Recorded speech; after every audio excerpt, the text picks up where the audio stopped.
Hello and welcome to another edition of Sunspots. My name is Evan Cooke. Have a couple different guests on the program this week. We're starting as always with the coaching side, joined here on set this week by assistant head coach as well as special teams coordinator Jamie Boreham. Jamie, first off, thanks for stopping by this week. No problem. Nice to be here. Want to talk to you for sure about what happened over the weekend in Langley, of course. Thought we'd start a little bit talking about kind of your journey through football because it's an extensive one. Maybe first off, we'll talk about how you got involved in the game as a kid. How early did that come? How long have you been involved in the game of football? Football started for me in grade 8. Lots to do because of my grandfather and my dad. And I went to Vancouver College and on to University of Manitoba, a couple stops here and there, and eventually the CFL. Yeah, CFL was where you played for a few years. Now you're into the coaching game. Did you always know that you would want to do coaching kind of after you were a player, or did that come later on? Yeah, I'm actually pretty lucky. Like all the dreams I dreamt when I was a kid to play professional football and to be a teacher and to be a coach, I've lived them and I'm living them right now. So it's a pretty neat experience to be coaching now after all the influential coaches that I've had coach me. So we knew along the way that I was going to coach, and I started coaching when I was 16 at an elementary school my dad was the principal at, and here we are now. Yeah, kind of wanted to ask you about that too in terms of coaches that you think back to over your career. Are there guys that stand out that you maybe try and channel or think back to when you're out there coaching? Yeah. I ended up playing in the junior league for a couple of years, and junior football made me love football again, which was fantastic. And I couldn't have found that situation if it weren't for the Abbotsford Air Force, who are now folded, and my coach there, who was Jerry Mullis, and then University of Manitoba head coach Brian Doby. Him and I have a great relationship even to this day. So those are two of the more influential coaches. I had some great high school coaches at Vancouver College. And then in the pros, probably my favorite one was Kent Austin with the Riders in 07. It happened to be the year we won. So I guess that makes it a little easier to like a coach. But just how we did things. And it was nice because you got to learn along the way the coaches and what they do and what's successful to them and what works, what doesn't work. And then I was lucky enough to be able to apply that to the sports I was coaching at high school and elementary. What do you think are the best qualities that a coach needs to have to be a good leader, especially at this level of junior football? You got to be a good people manager, and whether that's your coaches or your players, you got to have great relationships, and then knowledge is paramount. If you don't know the game, you're not going to be able to help others be better. So, and then just give a lot, give more than you probably should.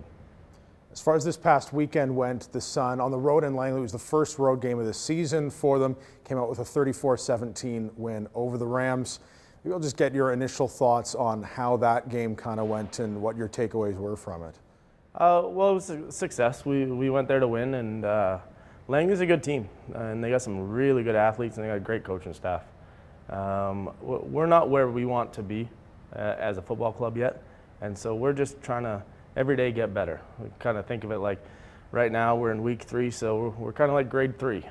So let's see if we can progress to grade 4, and maybe we can get enough work in and that we can jump a level, right? Skip a grade.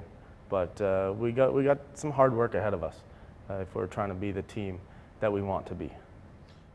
What were kind of your takeaways, I guess, in terms of the overall progression of the game, because it was close there for a while. 34-17 doesn't sound like a close game at the end of it, but there were pretty close moments there, especially in the second half. The lead was 3 for a good portion of that. How comfortable were you with how your team played with a tight lead for a lot of the game? You play a team like Langley with the playmakers that they have, it's always a game. Right? It doesn't matter if it's 3 points, 10 points, 20. Like, they have the ability to put up points and put them up quick.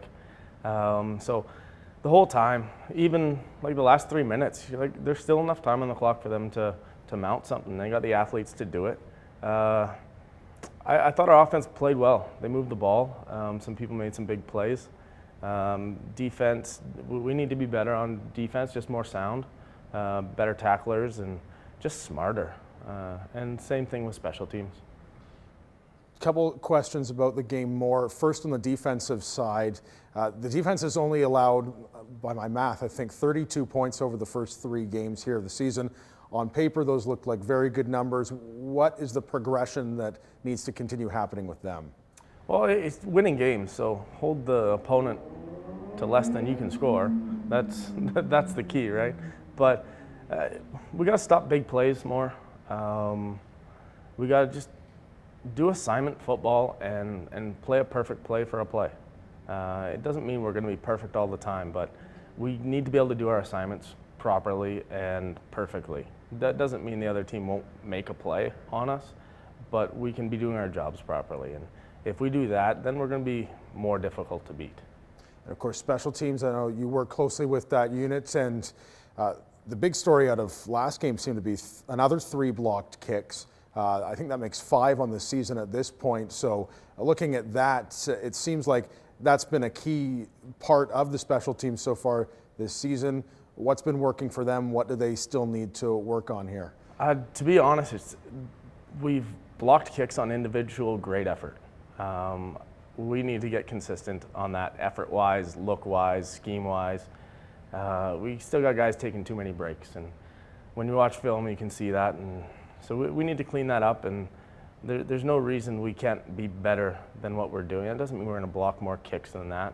Like, we had some guys make some great efforts, and so it'll pay off. And but we need consistency and discipline and just lining up and doing your job.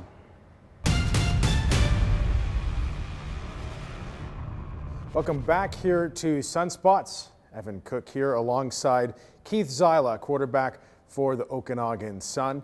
Keith, appreciate you stopping in today to talk about how the season's gone so far. Season for you, of course, hasn't gone particularly as planned. I know that you've been injured and out of action for the last couple of weeks, but maybe we'll take the opportunity then to go back to week 1, that game against West Shore at the Apple Bowl here, because you were starting that game and helped the team to a 19-15 win in that one. Given how that game went, are you excited about how the offense has progressed over the last couple of weeks? Yeah, I'm very excited. We look pretty good. Nick Wedman's done a great job, as everybody knows, right? He did a good job stepping in. The offense just needs to correct a couple mental errors, and I think we'll be way more on point. So it's looking pretty good. And I mean, for you, obviously, it's a frustrating thing when you get into the injury situation that you're in. And I mean, it's a question I almost don't even need to ask, but how tough is it at this point, you know, when you want to be out there, you're on the sidelines, but you just can't compete at that full level? It's pretty tough, you know, watching the team, but I'm happy to see the guys win, right? That's what's the most important thing to me. So as long as the guys are winning, everybody's happy and everybody's contributing, I'm happy. So talk about the game that we had in Langley this past weekend. Like we said, you weren't out there on the field, but you were there at the game taking it in. What kinds of things did you notice from an offensive standpoint, putting up 34 points on the Rams in that game? I think we did good offensively, but just like I said again, a couple mental errors, right?